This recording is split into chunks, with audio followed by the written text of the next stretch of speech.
일단 성능에 대해서는 오케이예요. 캐나다 장교들, 잠수함 장교들라서 이건 뭐 거의 완탑이다 이거예요. 이대로 해달라 그렇게 한대. 독일은 아직까지는 만든다고 했는데 그 실적함이 없어요. 우리는 이미 도산한창을 해서 움직이고 있잖아요. 독일은 3,000톤짜리 아직 팔은 적이 없어요. 다 2,000톤 이하라고. 이 정도면은 디젤 전기 추진 잠수함 세계 최고예요. 우리가 그동안 독일하고 일본하고 이렇게 경쟁해 왔는데 그거를 능가하는 거죠.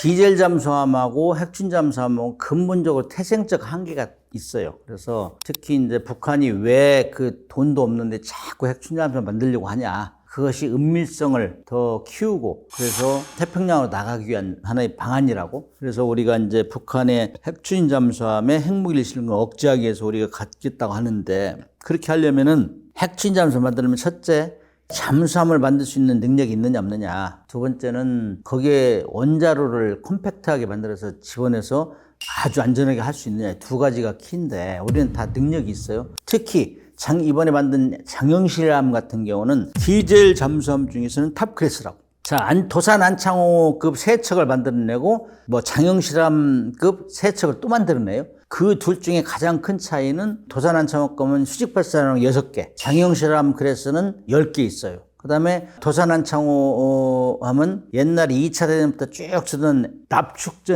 납축전지가 있고 AIP 기능이 있어요. AIP 기능은 연료전지 해가지고 한 3주 동안 견딜 수 있는 이런 능력이 있는 것도 출중한데 이 장영실함은 납축전지 대신에 리튬 이온전지를 썼어요. 리튬 이온전지는 납축전지에 비해서 좀 효율이 더 좋아요. 그래서 납축전지를 쓰면은 디젤 잠수함은 통상 하루에 2-3번 올라와서 스노클을 해야 돼. 스노클 하면서 충전해야 되는데 리튬 이온전지 쓰면 그걸 한두 번만 할 정도로 배터리 성능이 좋아지는 거죠. 그 다음에 최고 속력에서 납축전지를 쓰면 1시간이면 배터리 아웃. 그러면 이제 올라가서 이제 깡통이 되니까 더 움직일 수 없다고. 근데 이 리튬 이온전지는 그걸 한 3배 정도, 한 3시간 정도 늘릴 수 있어요. 그러니까 무장 공격 능력, 그 다음에 수중 지속 능력이 엄청나게 강화된 거죠. 그 다음에 탐지 능력도 소나도 좀 크게 했어요, 함수에. 그래서 탐지 능력 원거리 할 수 있고, 그 다음에 배가 좀 약간 커졌기 때문에 공간 활용을 잘해서 소음을 밖으로 안 나가게 그런 것들을 해가지고 좀 더 업그레이드인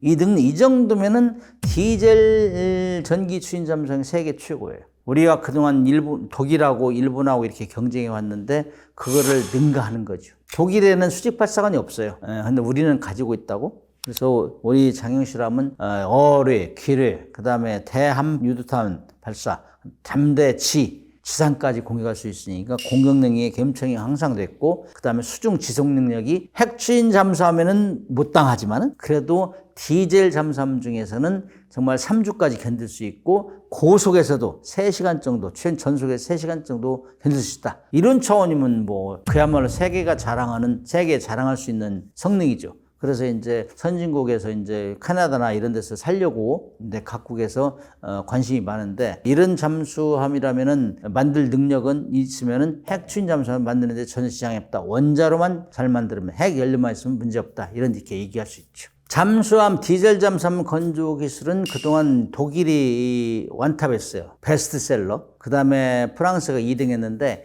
2011년도에부터 이 전환점이 됐어요. 그동안 프랑스 잠수함 능력이 세계 시장을 좀 주름 잡았는데 2011년을 계기로 해서 인도네시아에서 우리가 독일하고 최종 경쟁에 이겼어요. 그 이긴 이유는 잠수함 성능과 대등하고 그런데 우리가 가격이 쌌어요. 가격이 싼. 그 다음에 수출 금융 지원이라 그런 걸 정부에서 총력전을 펼쳤어요. 그렇기 때문에 그 덕에 우리가 이겼다고. 그 뒤로부터는 독일이 바짝 신경 쓰는데 이건 이제 캐나다 이번에 이제 수출 경쟁 시장에서 또 독일하고 최종 붙었어요. 그 정도 된다는 거는 독일하고 거의 대등하다. 그건 우리가 평가하는 게 아니고 잠수함을 살리는 나라에서 다 평가를 미리 해요. 캐나다 와서 두 나라를 이렇게 경쟁 최종 상대로 해줬으니까 스웨덴, 프랑스 이런 데 다 있는데 다 제끼고 그 정도면 성능은 유사하다. 그러나 우리 같은 경우는 수직 발사관도 있고 그 다음에 리튬 이온전지, 그 다음에 AIP 이런 것들은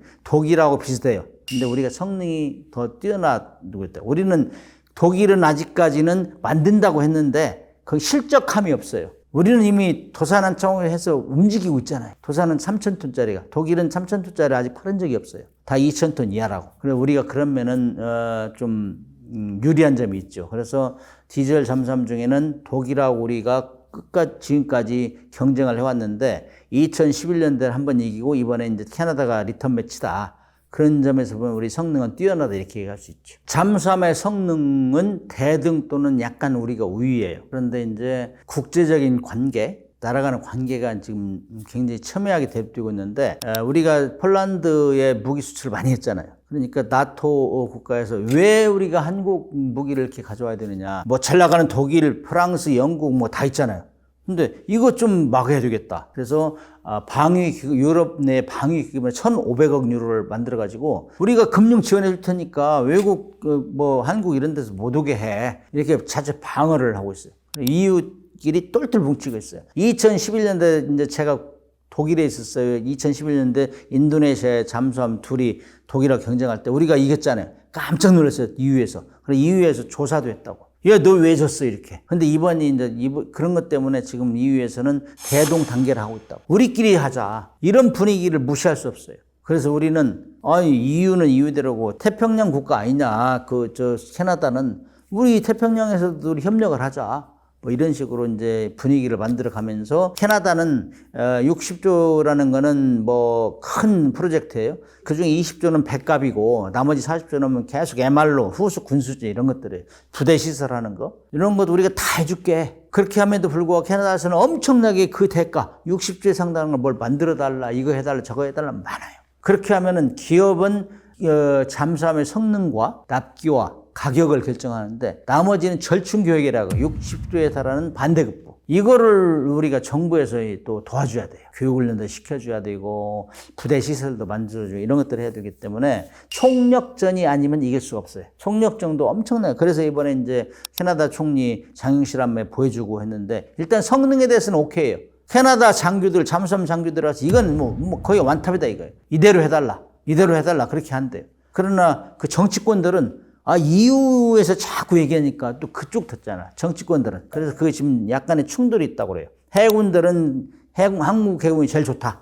한국 거 하자. 그런데 정치권들은 그것도 뭐 비슷하면 일단 EU 거 하자. 이런 식으로 의견이 분분하다 이거예요. 거기를 어떻게 삐집고 들어가서 하느냐. 이거 60조의 이 수출만 우리가 성사하면은 그야말로 독일에 의해서 잠수함 세계 시장을 석권할 수 있는 절호의 찬스다. 그래서 이렇게 머니인사이드에서 이렇게 방송하는 것도 중요한 거예요. 국익을 위해서는 우리는 하시라도 어디서라도 이렇게 노력을 해야 된다고.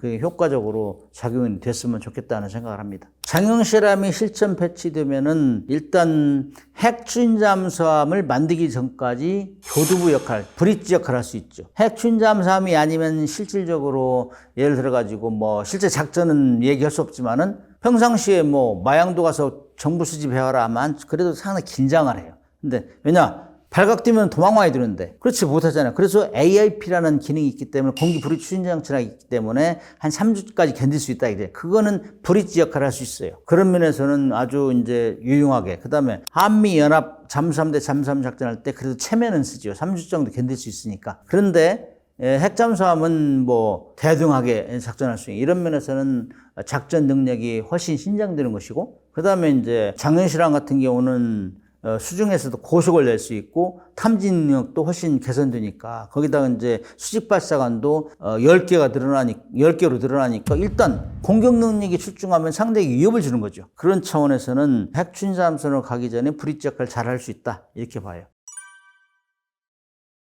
해군 전력, 해군 함정을 보면은 그 나라의 국력 수준을 알 수 있어요. 매 2년마다 하와이 근해에서 열린 림팩 훈련에 가보면은 그 군함 수준을 보면은 국력의 수준을 알 수 있어요. 그 정도로 국력을 나타내는 거, 해군력을 현시한다는 거는 수준을 보여주는 거예요. 그만큼 또 돈이 있어야 되고, 좋은 배를 만들려면은 뭐 이지스 구축함만 해도 최근에 나온 그 정조대왕급하고 다산 정약용은 1조 6천억에 한 척에. 그 정도 배를 만드는 나라는 드물어요. 한미일 정도라고, 한미일 정도. 중국은 물론 인건비가 낮기 때문에 그보다 좀 큰 배도 만들어내고 하지만은 아무튼 우리가 이제 그동안은 육군 위주로 전력을 키웠는데 미군이 떠나면 항상 해공군 위주로 클 거예요. 어쩔 수 없어요. 우리 한미연합작전 계획에 전쟁이 일어나면 북한하고 전쟁이 일어나면 미군은 해군 공군은 지원해 주게 됐어요. 그렇기 때문에 해군군은 그동안 크지를 못했는데 이제 미군이 떠날 거에 대비해서 해군력을 키워야 돼요. 그래야 독도와 이해도와 그다음 서해를 안전하게 지킬 수 있다고. 해양 영토 확장이 갈수록 거세질 거예요. 왜냐하면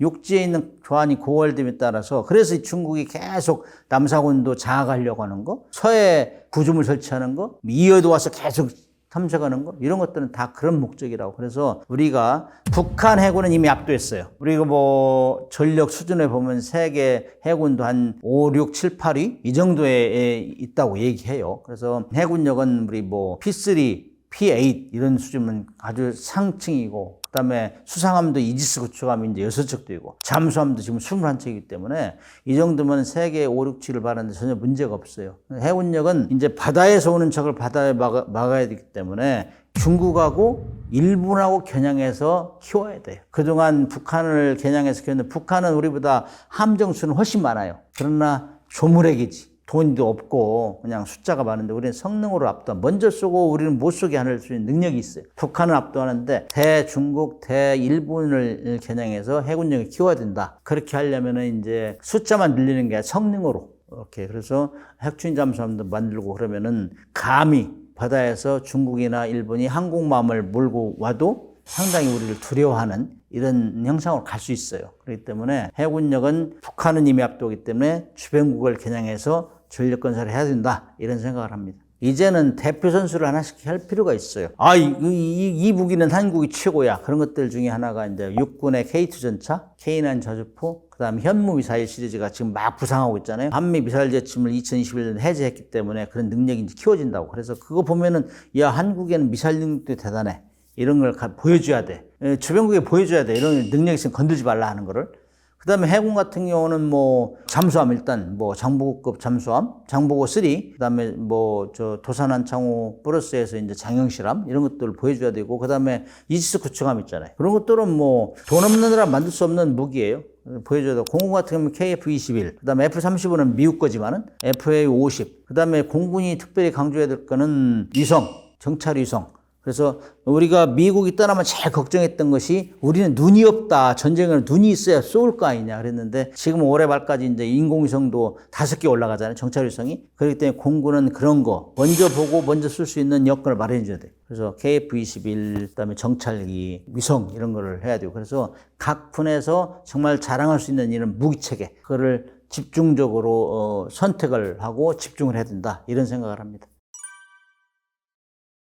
러시아 우크라이나 전쟁에서 각국에 준 교훈 중에 하나가 돈은 적게 들고 그다음에 성능은 뛰어나고, 예를 들면은 무인기, 우크라이나 무인기가 뭐 수백만 원짜리가 수십억 원짜리 러시아 탱크를 막 격파시키고 그랬잖아. 그래서 이제 무인기가 굉장히 부각됐고 무인 수상정 뭐 이런 것도 지금 작전했단 말이죠. 그래서 그런 방향은 트렌드로 가고 있어요. 특히 이제 북한이나 이런 데는 아마 러시아에서 제일 많이 배운 게 무인기 운용술일 거예요. 무인기 운용술이고 이제 앞으로는 무인 수상정, 무인 잠수정 이런 거 할 건데 그건 트렌드예요. 그래서 해군도 경항모를 만들자 해가지고 문재인 정부 때 72억 원 기본 설계를 태웠는데 이전 정부에서 그거를 지금 거의 캔슬하다시피 했는데 돈이 많이 비싸다. 그래서 이제 해군에서도 유무인 전력 운용함, 주로 이제 거기서도 무인 전력 운용함으로 집중 키우려고 해요. 거기다 이제 무인기, 고고도 정찰기라든지 뭐 가서 스스로 자폭할 수 있는 이런 무인기까지. 그래서 항공모함에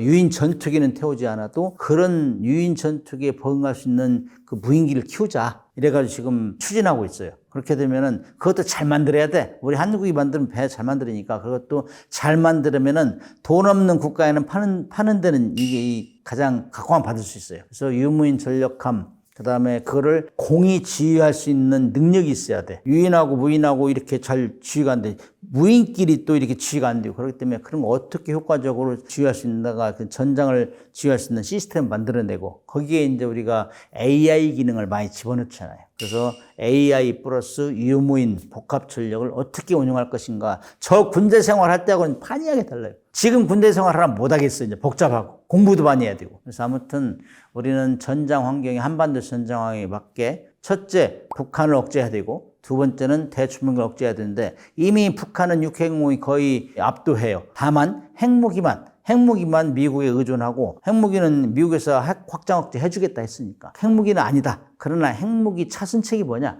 그것이 이제 핵추인 잠수함 정도 해가지고 북한이 핵무기를 물속에 숨기니까 그걸 추적 감시하겠다. 이런 계획을 내놓는 거죠.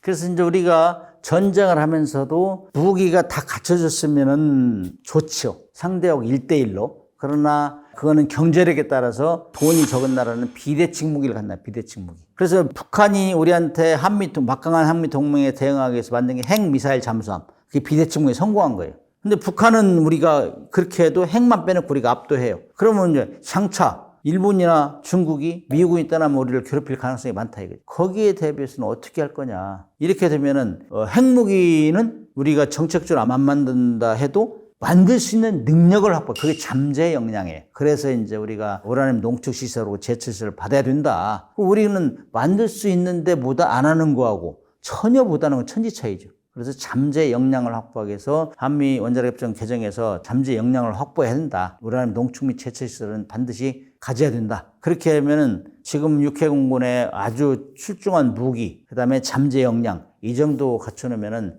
감히 주변국이라도 우리를 건들지 못한다. 왜냐? 잠재 역량이 있다는 유사시 할 수 있다는 거거든. 그런 차원에서 우리는 북한뿐만 아니라 대주변국을 보면서 군사력 건설 패러다임을 바꿔야 된다. 이런 생각을 합니다.